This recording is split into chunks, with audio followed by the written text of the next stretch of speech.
So Perfect Legacy Promotions present Bread Magazine with my special guest Darnell the Bachelor. Tell everybody a little bit about yourself and what you got going on. Um, First of all, I always want to thank the man above for making everything possible for me. And what I got to tell you about myself, I come from a small town. It's called Decatur, Mississippi.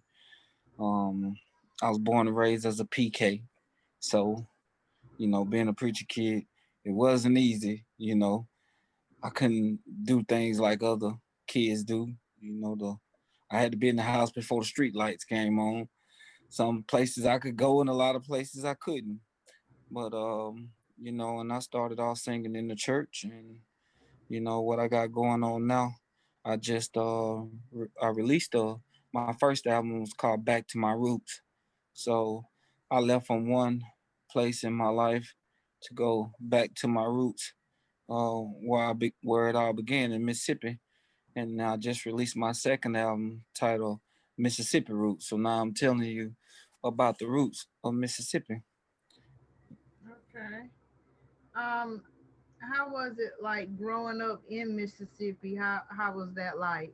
Or have you lived anywhere else or you always lived in Mississippi? Well, I grew up in Mississippi until I was up to the age of about 20, 21. Growing up in Mississippi, I met the town that I grew up in. It was pretty nice. I love Decatur, Mississippi. I can't, I wouldn't say anything bad about Decatur because it was so small and everybody knew everybody. So, but far as Mississippi itself, anywhere around the globe, you're gonna always deal with a lot of stuff, far as racism and things of that nature. But I never had to deal with too much of that growing up because we weren't finna play that anyway. You don't try to pull that card on us. But yeah, I like Mississippi. The country is where it's at. You know, you got to worry about the police coming up, breaking up nothing, and time for y'all go home party. I mean, you out in the woods, you can party all night till the morning. Yeah. Yeah. Um, so how did you get the name Darnell the Bachelor? Mm, well, my middle name is Darnell, and I'm a bachelor. Okay. So I just Okay. put that together. All right. Ain't nothing wrong with that. Um, has the pandemic affected you at all or has it made your career better? I think at this point in time, the pandemic really kind of it when it put my first album was out and I was going pretty strong and heavy until the pandemic hit. And then when the pandemic hit, they shut all the shows down, so a lot of my shows got canceled. But it really did give me a whole uh outlook on a better outlook on things. It gave me time to think about more things. It gave me time to write more songs.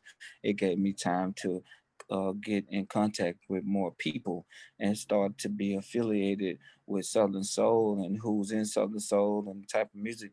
Basically, it kind of helped me in some ways and it hurt me in other ways. But all in all, it's gonna equal out anyway, whether the pandemic hit or not.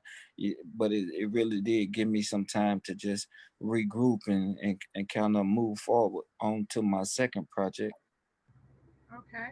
What does it mean to you to be real every day and deliver in your craft, in your genre, in your life? What does that mean to you?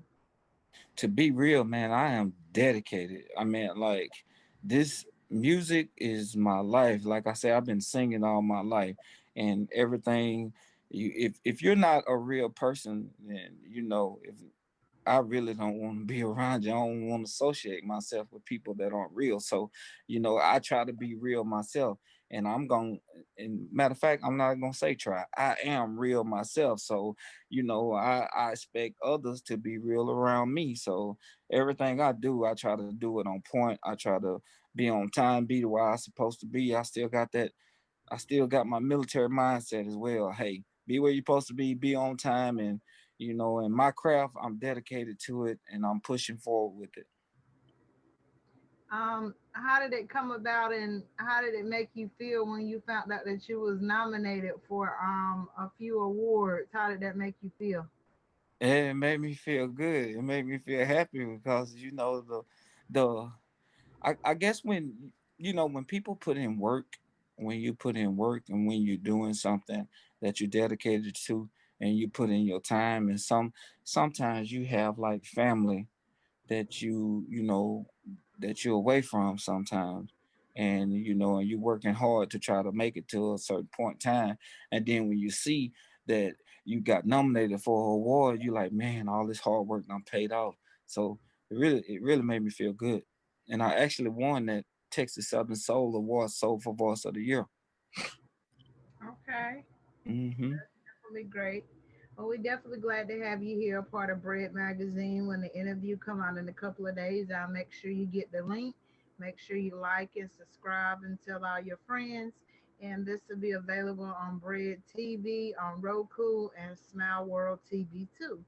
And then make sure you get me your songs, and when the video come out, make sure I get that, so the video will be able to get played on Bread TV, and the song will be able to get played on Bread Radio for BDS spins and royalties and stuff like that. So we're definitely glad to have you here with Bread Magazine. Really enjoyed talking to you. Hope to talk to you again, and I hope you enjoy the rest of your day. Well, I thank you. I thank you for this magnificent interview. All right. And you enjoy the rest of your day as well. And if I wasn't, I'm in an area. I came over. I was at my friend's house, so they're here, and so I'm wearing the mask, and I didn't want to. So I'm still being cautious. So I got to take care of this little thing right here. You know what I'm saying? God gave it to me. You know it. You know it.